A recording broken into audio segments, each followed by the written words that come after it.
Vietnamese fishermen have planted stakes and erected small tents to survive in the open sea and catch shrimp and fish.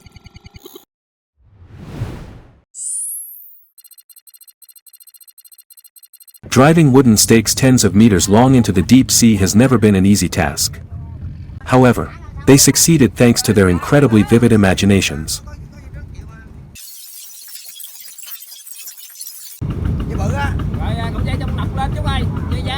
Despite the frequent storms, they persevered, even though they were sometimes very afraid.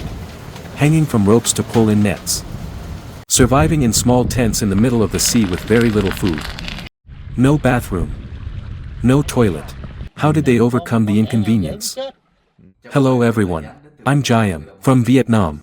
A companion of the fishermen surviving in a small tent in the middle of the sea. It was a truly special experience for me. The first time I was in that tent.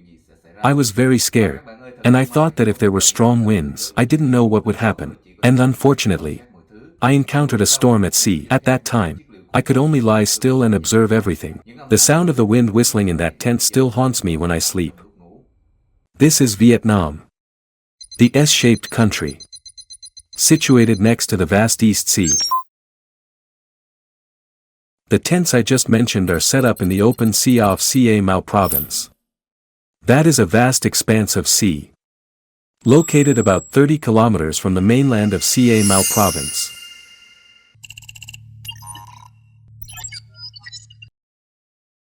The average depth of this sea is about 30 meters. Ideal for bottom trawling by fishermen.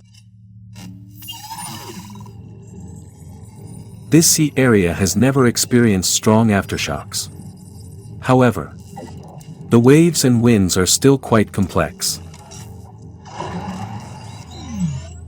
The strong southwest or northeast monsoon winds bring storms to this area. Especially from August to December each year. To reach this area, I had to hitch a ride on a fisherman's boat, a journey that took about 4 hours.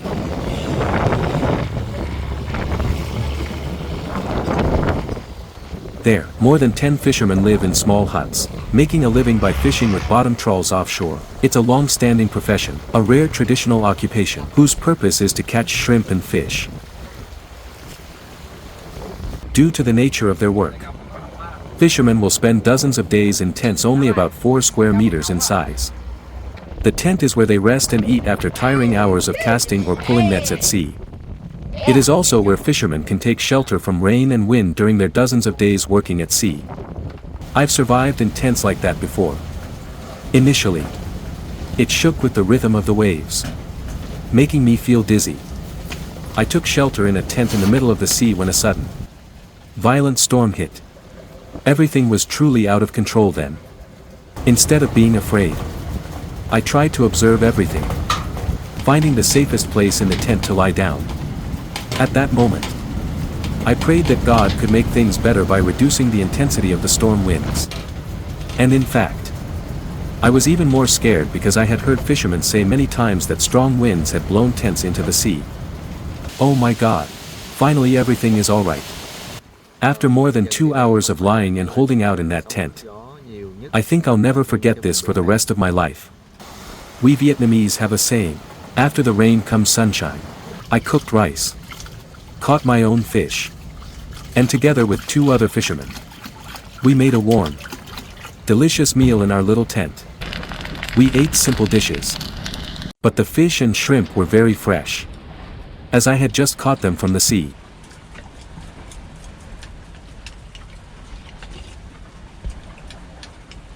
Eating a meal in a tent in the middle of the sea, feeling the cool sea breeze, and listening to the gentle sound of the waves was a truly special experience for me. How were those tents set up? They look quite precarious, like they're suspended from a wooden stake driven into the sea. They look quite similar to tents on land, the kind people live in. However, the difference here is that one tent is suspended in the middle of the sea. I repeat the phrase, suspended, so you can easily visualize it. This is a candid image I captured while fishermen were setting up a tent. You can see people trying to pull a tent frame up a tall pole using ropes. This is not an easy task. As the sea is below, waves can come in, causing everything to shake, making it difficult to do. Many fishermen work together, pulling the tent frame up and positioning it securely on the wooden posts. The tent frame gradually took shape. The fishermen continued to use ropes to reinforce it, making the tent frame even more stable. The process of tying ropes to secure the tent frame to wooden stakes driven into the seabed is very important. It will make the tent more stable. And when completed, it can withstand moderate storms. The final step in setting up the tent is for the fishermen to use leaves or roofing sheets to cover the roof. Next, they use leaves or roofing sheets to cover the sides of the tent, ensuring everything is as airtight as possible to prevent rain and wind from getting in. And this is one of those unique tents, erected by fishermen in the middle of the sea. The tents are constructed from wooden posts, suspended in a unique and unusual way. These wooden posts are driven into the sea and further secured with ropes. Each wooden post is approximately 30 meters long, assembled from multiple sections of wood. Typically, even a mature or ancient tree in Vietnam would struggle to reach a length of 30 meters. This is a length sufficient to drive stakes into the sea at a depth of about 20 to 25 meters, where fishermen set up their shelters and makeshift huts. I reiterate that the depth of this area is 20 to 25 meters. It's not too shallow, nor is it as deep as the oceans.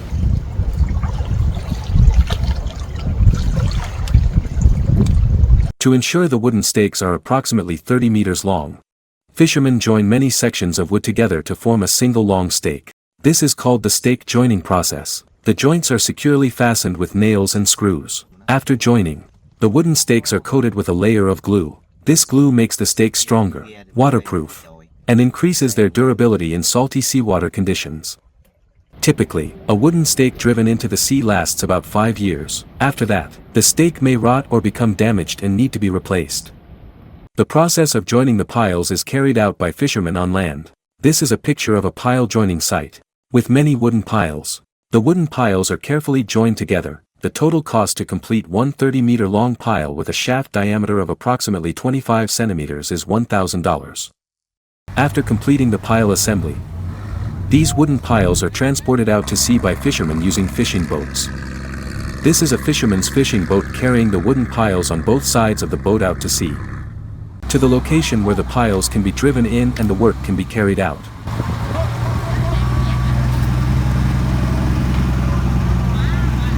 First, the fishermen tie a rope to the stake. Then, using the pulling force of the fishing boat's pulley system, the rope is used to erect the stake upright. When the stake is erected at a 90-degree angle to sea level, a pulley system is released, allowing the stake to slowly descend into the sea. The fishermen work together to push the stake in various directions, ensuring it is properly positioned.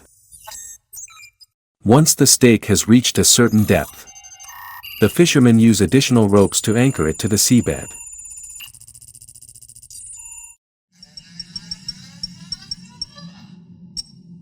Anchoring the pile shafts with ropes helps the piles stand firm in windy conditions, otherwise, they would tilt or fall over.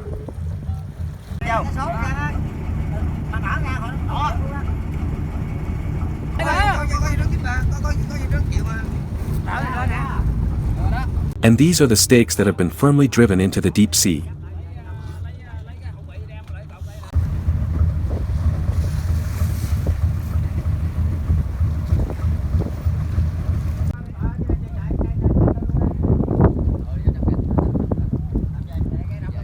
Not just one or two stakes, but many stakes are planted in the waters off Ca Mau, Vietnam. These stakes play a significant role in the fishing industry.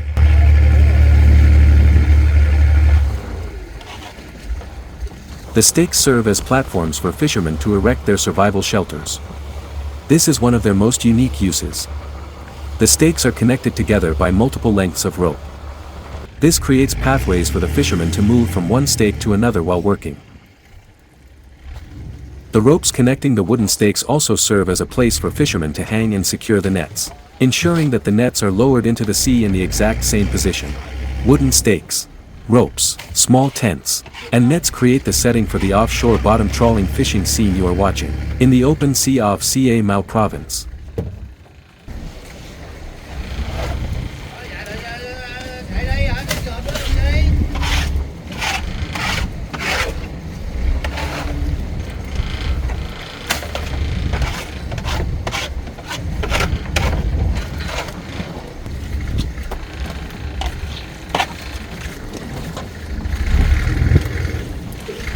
Fishermen hang from ropes like circus performers, or like Spider-Man, to pull in their nets. I tried to imitate them, but I couldn't. They have an amazing way of balancing. They walk on ropes so professionally. Hanging on ropes to cast and pull in nets to catch shrimp and fish is the main job of fishermen. It's very strenuous work, only suitable for men. Just imagine how heavy it would be to drag those net bags along the ocean currents, carrying hundreds of kilograms of shrimp and fish.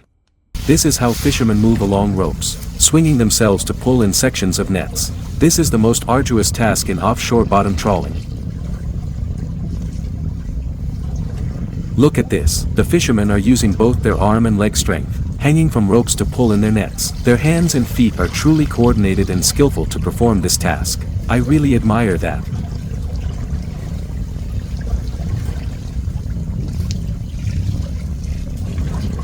I've seen workers hanging high up to work, like electricians or window cleaners for high-rise buildings. However, the common point is that those workers have very good safety equipment.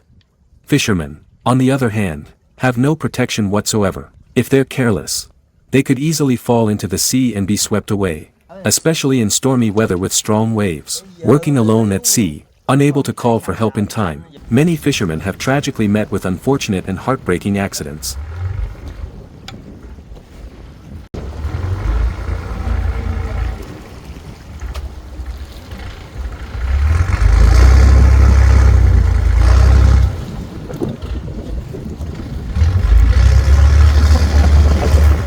Was surviving inside a small 4-square-meter tent really a challenge? Given how cramped it was, food preparation in the tent was done quickly and minimally.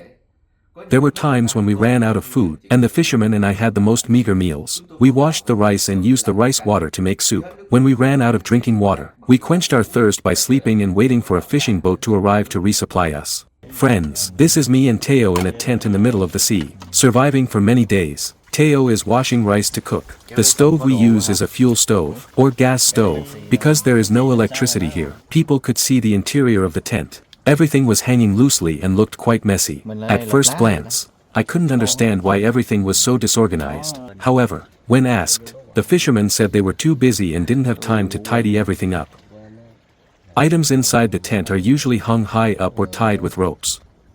This prevents them from falling into the sea when the tent shakes due to wind and waves.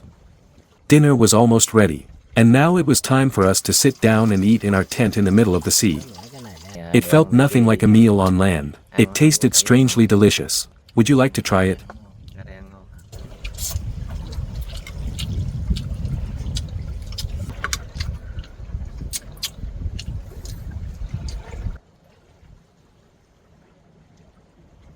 After eating, it was completely dark, so we climbed into hammocks to rest. Lying in hammocks was the most space-saving option possible, as this 4-square-meter tent housed me and 2 other fishermen, a total of 3 people.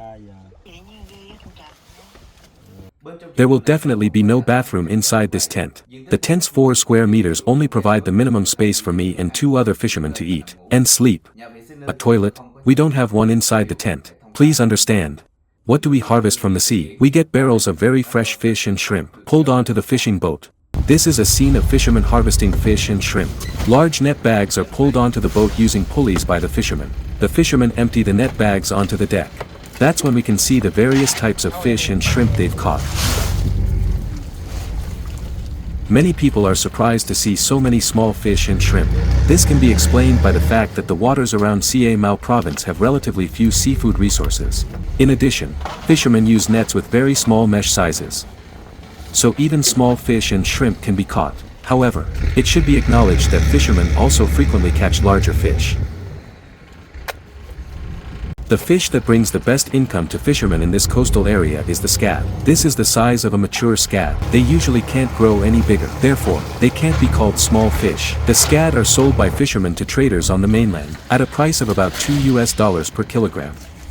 Besides the scad fish, the fishermen also caught large stingrays, squid, and some other types of fish. They transported everything ashore and sold it all. For each day's work, the fishermen did not receive any wages from their employers. Everyone benefited from the catch of fish and shrimp. Instead of monetary compensation, they are paid with the seafood they catch. Sounds strange and interesting, right? That's the reality here. Each fisherman receives payment based on the amount of fish and shrimp they catch.